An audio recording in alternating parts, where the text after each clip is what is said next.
Hello అండి అందరికీ. రీసెంట్గా కసిరెడ్డి రాజశేఖర్ రెడ్డి దుబాయ్ నుంచి శంషాబాద్ రావడం జరిగింది. ఆయన వచ్చిన వెంటనే ఏపీ పోలీసులు కసిరెడ్డి రాజశేఖర్ రెడ్డిని అదుపులోకి తీసుకోవడం జరిగింది.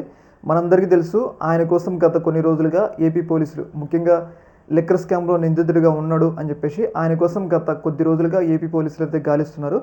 ఈ సందర్భంగా హైకోర్టులో ఆయన బెయిల్ పిటిషన్ లేట్ అవుతున్న సందర్భంగా కసిరెడ్డి రాజశేఖర్ రెడ్డి ఇంకా మరీ లేట్ చేస్తే బాగోదు అని చెప్పేసి ఆయన ఇవాళ రావడం అయితే జరిగింది. అయితే ఈ సందర్భంగా ఆయన్ని అరెస్ట్ చేసి సిట్ కార్యాలయానికి అయితే తరలించడం జరిగింది. అయితే ఇప్పుడు వైసీపీ శ్రేణుల్లో అలాగే వైసీపీ జగన్మోహన్ రెడ్డి గారి అభిమానంలో ఒక భయం అనేది చాలా పెద్ద ఎత్తున మొదలైంది. ఏంటి అంటే, ఒకవేళ కనుక ఇప్పుడు కసిరెడ్డి రాజశేఖర్ రెడ్డి జగన్మోహన్ రెడ్డి పేరు చెప్తే జగన్మోహన్ రెడ్డిని అరెస్ట్ చేస్తారన్న భయాలు అయితే వ్యక్తమవుతున్నాయి. ముఖ్యంగా ఏంటంటే, లిక్కర్ స్కామ్ నిందితుల్లో కసిరెడ్డి రాజశేఖర్ రెడ్డి కీలకమైన వ్యక్తి.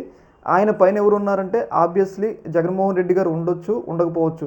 కానీ ఉన్నా లేకపోయినా కానీ ఒకవేళ కసిరెడ్డి రాజశేఖర్ రెడ్డికి నువ్వు అప్రూవర్గా మారి జగన్మోహన్ రెడ్డి పేరు చెప్పినట్లయితే నిన్ను సాక్షిగా చేర్చుతాం అని చెప్పేసి ఒకవేళ కసిరెడ్డి రాజశేఖర రెడ్డి గారికి సిట్ ఏమైనా ఆఫర్ చేసిందనుకోండి, ఒకవేళ జగన్మోహన్ రెడ్డి పేరు చెప్పారనుకోండి, ఆయన ఇచ్చిన స్టేట్మెంట్ ఆధారంగా జగన్మోహన్ రెడ్డి గారిని అరెస్ట్ చేయడానికి అవకాశం ఉంది అనమాట. ముఖ్యంగా అంటే ఏపీ ప్రభుత్వం అలాగే చంద్రబాబు నాయుడు గారు, నారా లోకేష్ గారి యొక్క ముఖ్య లక్ష్యం ఏంటి అంటే కసిరెడ్డి రాజశేఖర రెడ్డి కాదు, వాళ్ళ లక్ష్యం ఎవరు అంటే జగన్మోహన్ రెడ్డి. ఒకవేళ కసిరెడ్డి రాజశేఖర రెడ్డికి ఏమైనా ఆఫర్ ఇచ్చి నిన్ను ఓన్లీ సాక్షిగానే చూస్తాం, అప్రూవర్గా మారు అని చెప్పేసి ఒకవేళ కసిరెడ్డి రాజశేఖర రెడ్డి కనుక అప్రూవర్గా మారితే జగన్మోహన్ రెడ్డి పేరు చెప్తే జగన్మోహన్ రెడ్డి గారిని వెంటనే అరెస్ట్ చేయడానికి అవకాశం ఉంటుంది.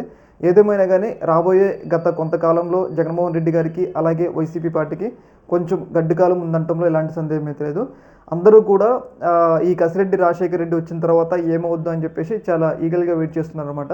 ఆయన వచ్చాడు, మరి ఆయన ఏం చెప్తాడు, ఆయన ఎలాంటి సమాచారం ఇస్తాడు అనే విషయం అనేది పెద్ద చర్చనీయాంశంగా మారింది. ఒకవేళ కనుక ఆయనకి సిట్ అధికారులు కానీ ఏపీ ప్రభుత్వం కానీ ఒకవేళ ఆఫర్ ఇచ్చిందనుకోండి, నువ్వు అప్రూవర్గా మారితే నిన్ను అరెస్ట్ చేయమని చెప్పేసి ఒకవేళ జగన్మోహన్ రెడ్డి పేరు చెప్పారనుకోండి, జగన్మోహన్ రెడ్డి అరెస్ట్ చేయడానికి అన్ని సిద్ధమైనట్లు మనం అయితే అర్థం చేసుకోవచ్చు. రాబోయే రోజులు మాత్రం వైసీపీ పార్టీకి కొన్ని గడ్డు రోజులు, అలాగే జగన్మోహన్ రెడ్డి గారు కూడా కొన్ని ఇబ్బందులు ఎదుర్కోవచ్చు అని చెప్పేసి మనం అయితే అభిప్రాయపడవచ్చు. ఈ యొక్క విషయంలో మీ యొక్క అభిప్రాయాన్ని తెలియజేయండి. ఓకే, మరి థ్యాంక్ యూ.